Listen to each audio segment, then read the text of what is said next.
छत्तीसगढ़ में एक बार फिर से सियासत भूपेश बघेल के इर्द गिर्द घूमती हुई नजर आ रही है।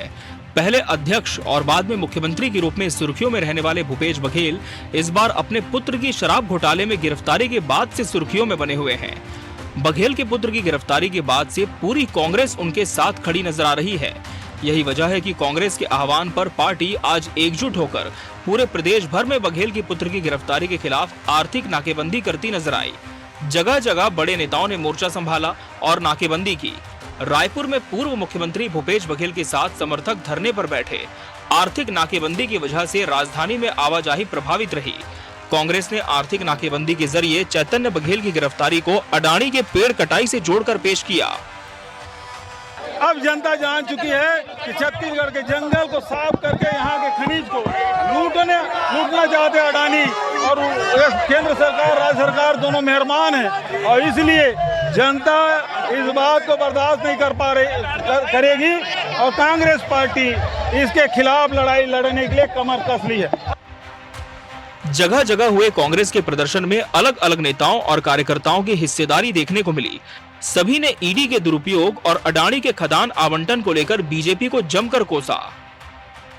आज यही दिखा रहे हो कि हमसे लड़ो ना, हमसे लड़ो, हम लोगों को जेल भेज सकते हो भेजो, हम सब लोग तैयार हैं।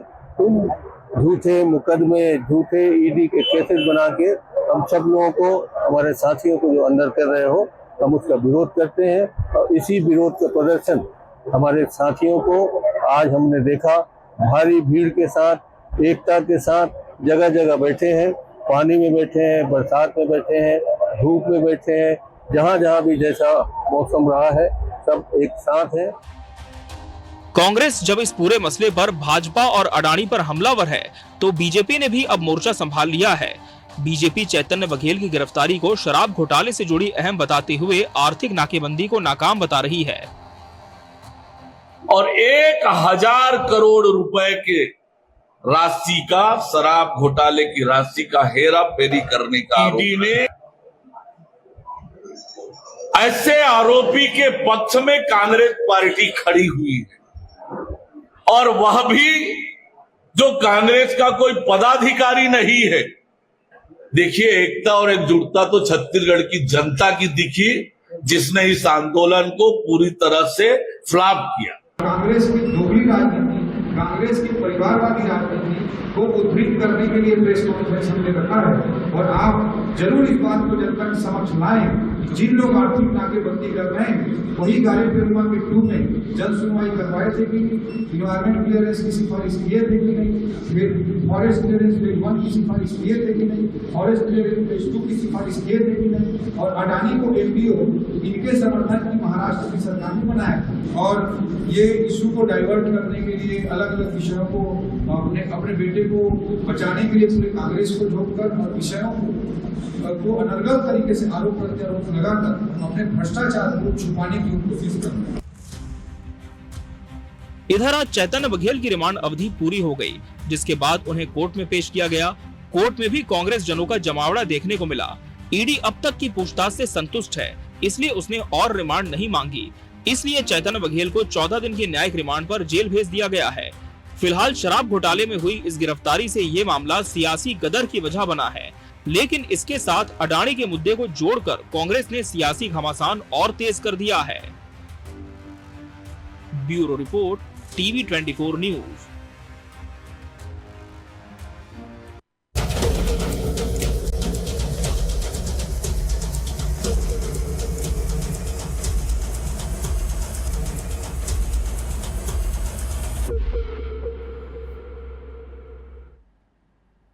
नमस्कार, मैं मोहन तिवारी। आज के मुद्दे में आपका स्वागत है, और आज का मुद्दा हमारा आधारित है छत्तीसगढ़ की सियासत में आए उस बवाल पर जिसकी गूंज पिछले कुछ दिनों से लगातार सुनाई दे रही है, और वो गूंज है शराब घोटाले में हुई भूपेश बघेल के पुत्र चैतन्य बघेल की गिरफ्तारी पर। इस गिरफ्तारी के बाद कुछ ऐसा बवाल हुआ है कि लगातार सियासी बयानबाजी जारी है, और अब ये मुद्दा यानी शराब घोटाले का मुद्दा तो पीछे छूट गया है, लेकिन कांग्रेस ने एक नए मुद्दे के जरिए बीजेपी के खिलाफ मोर्चा खोल दिया, और वो है अडानी के द्वारा पेड़ कटाई। किस मुद्दे में कितना दम है और क्या गिरफ्तारी ही मुख्य रूप से सियासत की गर्माहट की वजह है। इसी पर आज हम चर्चा करेंगे। पहले मिल लेते उन मेहमानों से जो इस चर्चा में हमारे साथ रहेंगे। हम बहुत स्वागत करेंगे। हमारे साथ हमारे स्टूडियो में मौजूद हैं बीजेपी का पक्ष रखने के लिए बीजेपी के तेज तर्रार नेता वासु चक्रवर्ती जी, बहुत स्वागत है। वासु शर्मा जी, बहुत स्वागत करेंगे आपका। हमारे साथ मौजूद हैं कांग्रेस का पक्ष रखने के लिए राजेंद्र बंजारे जी, बहुत स्वागत करेंगे आपका। और वरिष्ठ पत्रकार के रूप में के शर्मा जी राजनीतिक विश्लेषण शेयर करेंगे, बहुत स्वागत करेंगे उनका भी। तो तीनों मेहमान हमारे साथ बने हुए हैं। और जैसे कि हमने रिपोर्ट के जरिए बताया कि किस तरीके से शराब घोटाला हुआ, उसके बाद चेतन बघेल की गिरफ्तारी हुई, लेकिन कांग्रेस ने जो आज आर्थिक नाकेबंदी की उसकी वजह है अडानी के पेड़ कटाई। ये मुद्दा शराब घोटाले के विरोध में नहीं है, अडानी के पेड़ कटाई के विरोध में है। तो क्या मुद्दे शिफ्ट हुए हैं और कांग्रेस किस मुद्दे पर यह प्रदर्शन कर रही है? पहले कांग्रेस का ही पक्ष जान लेते हैं। बंजारे जी, क्या माने, कुछ लोग कह रहे हैं कि भाई चेतन बघेल की गिरफ्तारी के खिलाफ ये प्रदर्शन था, कुछ लोग कह रहे हैं अडानी के खिलाफ प्रदर्शन था। मुद्दा क्या था जिसको लेकर आज आप लोग ने प्रदर्शन किया? देखिए तिवारी जी, हमारा आज का आर्थिक नाकेबंदी जो हुआ है वो दोनों विषय को लेकर था। एक तो ईडी का दुरुपयोग के मामले को लेकर है, और जिस प्रकार से छत्तीसगढ़ में भारतीय जनता पार्टी की सरकार बनते ही हसदेव जंगल और तमनार जंगल को जो जिस प्रकार से अडानी को दिए जा रहे हैं, और इसको लेकर हम लोग आज प्रदेश व्यापी जो है आर्थिक नाकेबंदी की है। और निश्चित तौर से ये ईडी का दुरुपयोग राजनीतिक हथियार के रूप में भारतीय जनता पार्टी ने इस्तेमाल किया है, ईडी ने इस्तेमाल किया है। और आज जो सुप्रीम कोर्ट ने जो फटकार लगाई है ईडी को कि इसका राजनीतिक हथकंडे न अपनाकर इसको राजनीतिक मैदान में उतरिए और राजनीतिक जवाब दीजिए। लेकिन जिस प्रकार से सिद्धरामैया जी को, हमारे छत्तीसगढ़ के नेताओं को लगातार जब से सरकार बैठी, कर्नाटक की बात को लेकर चाहे छत्तीसगढ़ की बात को लेकर, पिछली सरकार हमारे सरकार थी, आज भी सारे ईडी के जो आरोप है उसमें सब लोग धीरे धीरे जमानत पे आ रहे हैं। इसका मुख्य कारण है कहीं पर भी कोई कुछ घपलेबाजी नहीं है, कहीं ईडी का मामला नहीं है, लेकिन भारतीय जनता पार्टी कांग्रेस के नेताओं को बदनाम करने के लिए प्रपंच रच रही है। और इसी को लेकर हमें प्रदेश तो जांच भी नहीं करे, एजेंसी तो अभी जांच कर रही है ना, जांच तो करेगी ना, जांच तो होना पड़ेगा। क्या इसमें आपत्ति है? देखिए, अगर कुछ सबूत मिलते हैं तो उसमें गलत क्या है? देखिए तिवारी जी, लगातार जो है भूपेश बघेल को भारतीय जनता पार्टी और ईडी जो है घेरने का काम करे, लेकिन कोई सबूत नहीं मिल रहा है। सबूत नहीं मिलने की वजह से अब उनके बेटे को, जो कभी राजनीतिक में रहा नहीं, कभी कांग्रेस का सदस्यता ग्रहण नहीं किया, लेकिन वो एक व्यवसायी है, कृषि का कार्य करते हैं, उनको किस तरीके से फंसाया गया। लगातार कई जांचें हुई, कई बार ईडी उनके घर गई माननीय भूपेश बघेल जी के यहाँ, लेकिन कोई पुख्ता सबूत नहीं मिला।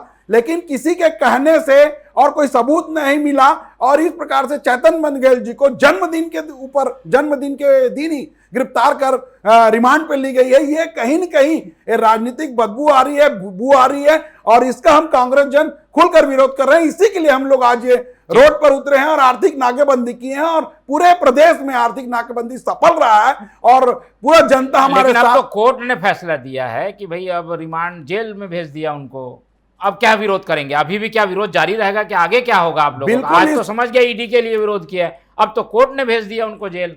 देखिए, आज नहीं तो कल दूध का दूध और पानी का पानी होगा, सत्य की जीत होगी। और जिस प्रकार से लगातार जो है अधिकारी को भी जमानत मिल रही है, कहीं न कहीं ये देशवास, और आज सुप्रीम कोर्ट की जो फटकार है वो सबने देखा, पूरे देश ने देखा है, छत्तीसगढ़ के लोगों को किस प्रकार फंसाया जा रहा है इसको देखा है। तो हम जीतेंगे।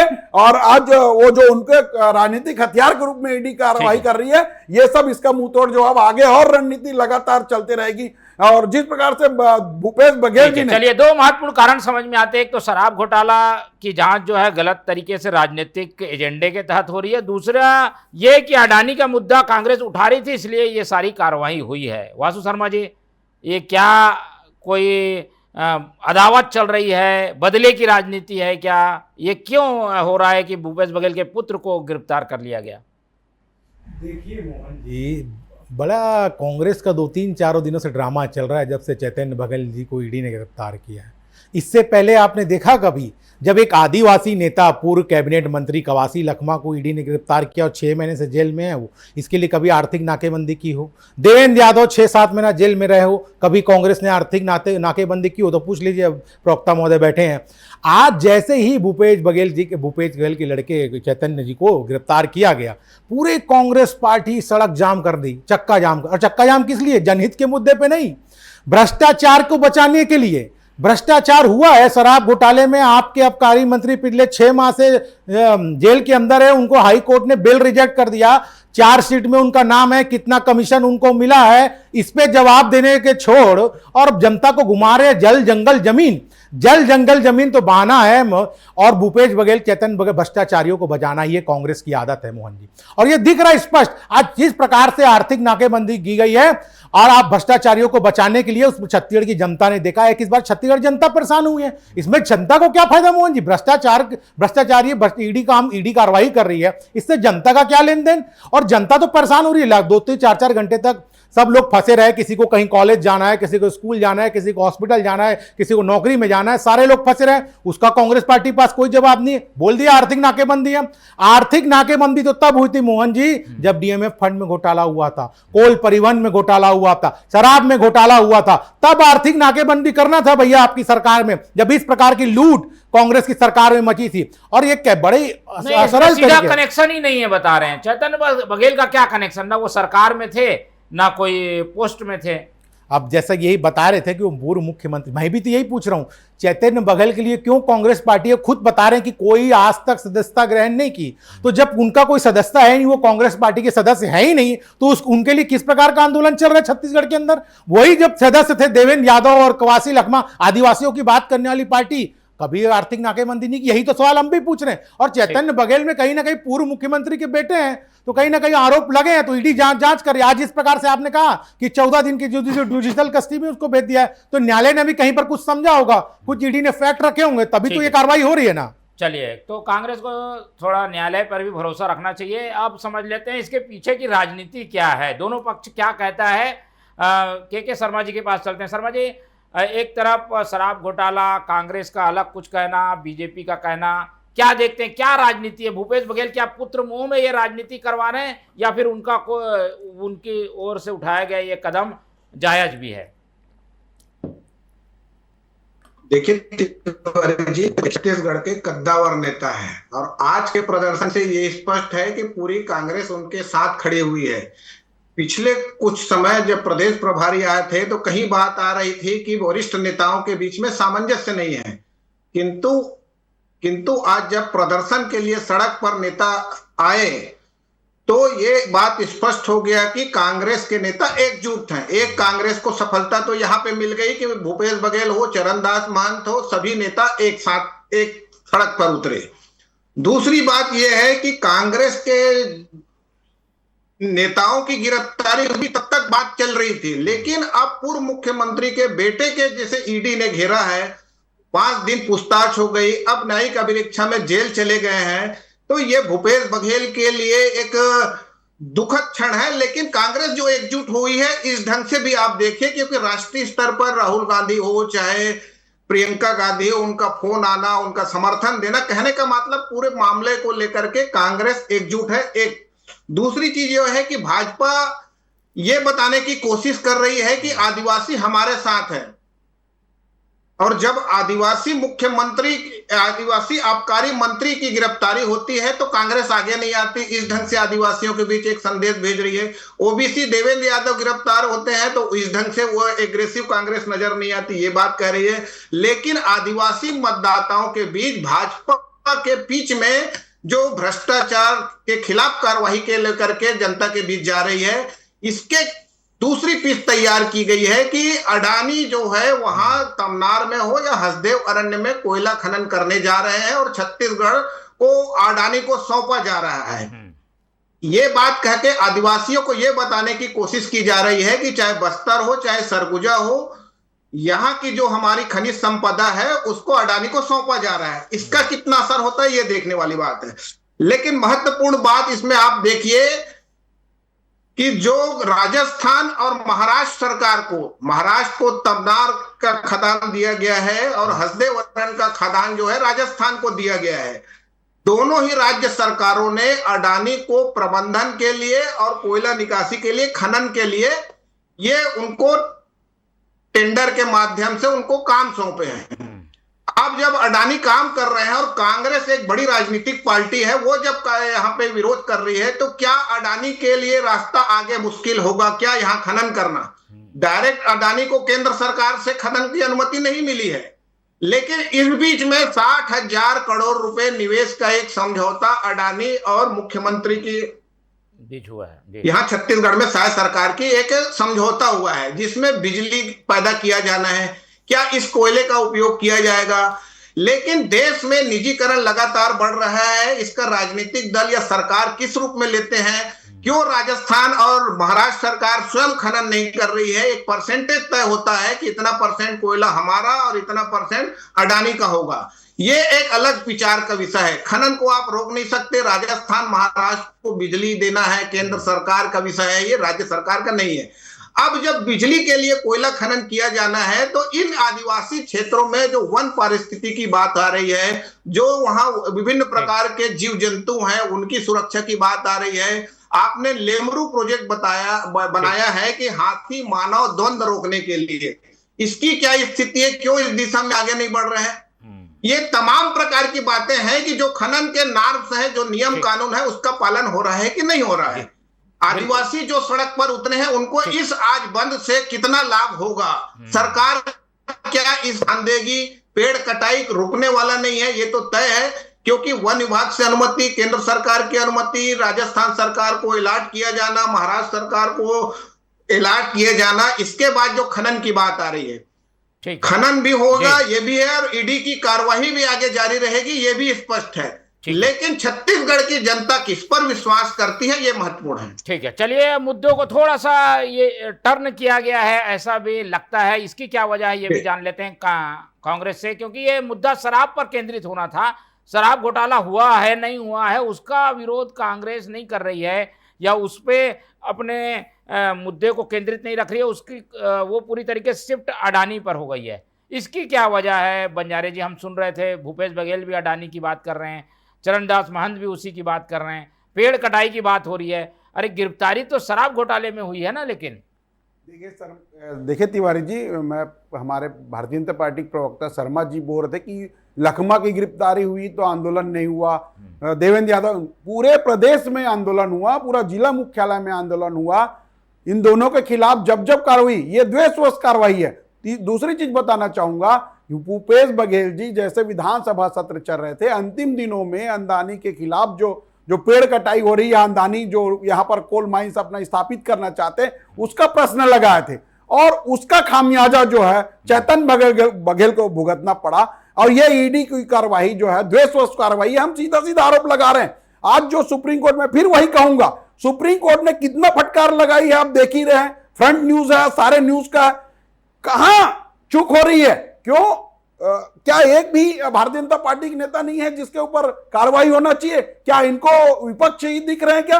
दूसरी चीज, जब विपक्ष के ऊपर कार्रवाई हुई, चाहे भूपेश बघेल सत्ता में नहीं थे, तो उस पर भी भारतीय जनता पार्टी के लोगों ने, सरकार ने कार्रवाई की थी। वो उभर के आए हैं, भूपेश बघेल जी उभर के नेता है, सक्रिय नेता है, और इसका खामियाजा भुगतना पड़ रहा है चेतन बघेल जी को। तो निश्चित तौर से तिवारी जी, ये भारतीय जनता पार्टी सरकारी एजेंसी जो केंद्रीय दबाव बनाने की कोशिश है भूपेश बघेल पर। शर्मा जी, वो वासु जी, क्या वजह है इसकी कि भूपेश बघेल को टारगेट किया जा रहा है? वो पंजाब के प्रभारी हैं, क्या इसलिए है क्या? देखिए मोहन जी, अगर किसी प्रकार का भ्रष्टाचार हुआ है, मैं तो इनसे ही पूछना चाहता हूं। ये कांग्रेस के नेता हमेशा मोहन जी एक आरोप लगाते हैं कि भारतीय जनता, विपक्ष के नेता अगर भारतीय जनता पार्टी पे कोई सवाल उठाएंगे तो ईडी उनके घर पहुंच जाती है। तो विपक्ष का सबसे बड़ा नेता कौन है मोहन जी? मैं आपसे पूछता हूं। विपक्ष का सबसे बड़ा नेता है चरणदास महंत जी। तो चरणदास महंत जी के आज तक ईडी गई क्या? वो तो लगातार भारतीय जनता पार्टी से प्रश्न पूछते हैं ना। उमेश पटेल जी पूर्व मंत्री हैं, लगातार भारतीय जनता पार्टी पे सवाल उठाते हैं, आज तक ईडी उनके घर गई। इनके प्रदेश अध्यक्ष दीपक बैस जी लगातार भारतीय जनता पार्टी पर आरोप लगाते हैं, कभी ईडी उनके घर गई क्या? ईडी उन्हीं के यहाँ जाती है जहां भ्रष्टाचार और लूट लूट का पैसा रखा है। ईडी उन्हीं के यहाँ जाती है, बाकी लोग के यहाँ ईडी नहीं जाती। राजेंद्र बंजारे के यहाँ भी ईडी नहीं जाती। अभी भारतीय जनता पार्टी को पूरा कोस रहे हूं, इनके यहाँ ईडी नहीं जाएगी क्योंकि इन्होंने ऐसा काम नहीं किया। अब दूसरी बात से क्या है भाई, अब मैं दूसरी बात को ही क्यों टारगेट करेंगे, बाकी नहीं, दूसरा एक छोटा सा पॉइंट, तिवारी जी तमनार जिस प्रकार गए, किस प्रकार से, तो वहां तो सब लोग गए, बाकी दीपक बैज भी गए। लगातार वो मुद्दे उठा रहे हैं। पूर्व मुख्यमंत्री हमारे आक्रामक नेता लगातार ईडी के खिलाफ और अंदानी के खिलाफ आवाज उठा रहे हैं। मोहन जी मेरे को 2 मिनट दीजिए बस। इसलिए ये कार्रवाई मोहन जी मैं तो स्पष्ट आदमी है जो उठा रहा है, बिल्कुल मैं तो आपके माध्यम से मैं आप बंजारे जी भी बता दें और आपके सुप्रीम कोर्ट ने अरे 2 मिनट बोला तो बोला सब समझ, ये तो राजनीतिक कार्रवाई है। सुप्रीम कोर्ट क्या बोल रही है इस बात का जवाब दे सुप्रीम कोर्ट क्या बोल रही है? 2010 में देश देख रही है सरकार ने इसको गुणों को नहीं किया था। अखंड के रूप में चिल्लाने से नहीं होगा बंजारे जी, जवाब देना पड़ेगा। सुप्रीम कोर्ट किस मामले में सुप्रीम कोर्ट गलत है क्या? जमीन की सुप्रीम कोर्ट गलत है क्या? और खुद सुप्रीम कोर्ट क्यों लताड़ रही है ईडी को? सुप्रीम कोर्ट क्यों लताड़ रही है भारतीय जनता पार्टी की सरकार? आप ही बोल लीजिए, क्यों जवाब नहीं दे पा रहे वहां पे? सुप्रीम कोर्ट क्यों जवाब नहीं दे, आप जवाब नहीं दे पा रहे? सुप्रीम कोर्ट अलग अलग केस की परिस्थिति होती है बंजारे जी, अलग अलग केस की परिस्थिति, सभी परिस्थिति सभी चीजों में राजनीतिक हथियार के रूप में इसको इस्तेमाल न किया जाए, मोहन जी ये इसने कहा है। सुप्रीम कोर्ट का मामला ये है कि वहां वकीलों को भी नोटिस दे दी गई है ईडी के द्वारा, उस पर सवाल इसका राजनीतिक हथियार के रूप में इस्तेमाल ना करे, ये लताड़ लगाए गवई जी ने। मोहन जी चले जल्दी बात, हाँ ठीक है, पहले तो गोगोई जी अभी चीफ जस्टिस नहीं है, दूसरा है पवई जी है जो पवई जी है, ठीक है। दूसरी बात पे आ जाते हैं बंजारे जी की। बंजारे जी अभी जल जंगल जमीन की बातें हो रही है, बड़ी बातें हो रही हैं। तो सबसे पहले कांग्रेस पार्टी को ये बताना चाहिए, आज भूपेश बघेल जी को भी बताना चाहिए और राजेंद्र बंजारे जी को बताना। साल 2010 में हसदेव औरन को नो गो जोन घोषित किस सरकार ने किया था? और उसके उस समय मंत्री पर्यावरण मंत्री थे जयराम रमेश जी, तो किसने किया था भाई बता दीजिए। दूसरी बात तमनार की बात हो रही है, तो पहली परियोजना की मैं डेट वाइज बता रहा हूं, उनसे पूछिएगा मोहन जी। पहली परियोजना की जन सुनवाई कब हुई? 27/9/2019 किसकी सरकार थी? पर्यावरण की अनुमति की सिफारिश किसने की? वो डेट था 16/10/2019। वन स्टेज क्लियरेंस की सिफारिश किसने की? 19/4/2022। वन स्टेज 2 की क्लियरेंस की सिफारिश 23/1/2023। ये चारों मैं बताया हूं, चारों इनकी सरकार में सिफारिश की गई है। अब ये अडानी चिल्लाते हैं, अरे अडानी से कुछ नहीं होगा। पहले पेड़ की कटाई का परमिशन खुद देते हो और आज जल जंगल जमीन की बात करते हो, तो ऐसा नहीं होगा। छत्तीसगढ़ की जनता सब जानती है। आप इसमें जवाब दीजिए, आपकी सरकार में इसे परमिशन दिया गया कि नहीं दिया गया? शुरू हो जाती है,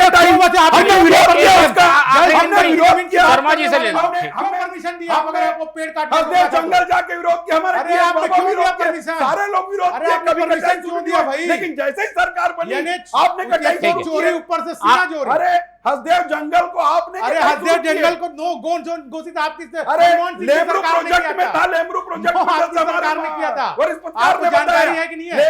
विरोध किए हैं, लगातार विरोध हुआ। अरे विरोध क्या होता है? सरकार में नहीं हो तो केंद्र का काम है, केंद्र ने ऐसा चलता है क्या? कोल ब्लॉक उसको केंद्र का काम है ये। अरे राज्य का पर्यावरण की सिफारिश सारा सरकार ने की, हमारे वन स्टेज क्लियरेंस किसकी सरकार ने दिया बता दीजिए। ये सरकार शुरू हो गई। अरे आप ये बात बताइए, दिए कि नहीं दिए बता दीजिए। हम दिए नहीं, हमारी सरकार ने पूरा विरोध किया। हमारे नहीं आपने दिया नहीं दिया, ये बता दीजिए। टीएस बाबा साहब विरोध किए सारे सरकार। मुझे ये बता दीजिए, मैं जितना बताया हूँ वो क्लियरेंस आपकी सरकार में मिला कि नहीं मिला, आप इतना बस बता दीजिए। हमारी सरकार ने दिया, सरकार। शर्मा जी से ले लेते हैं।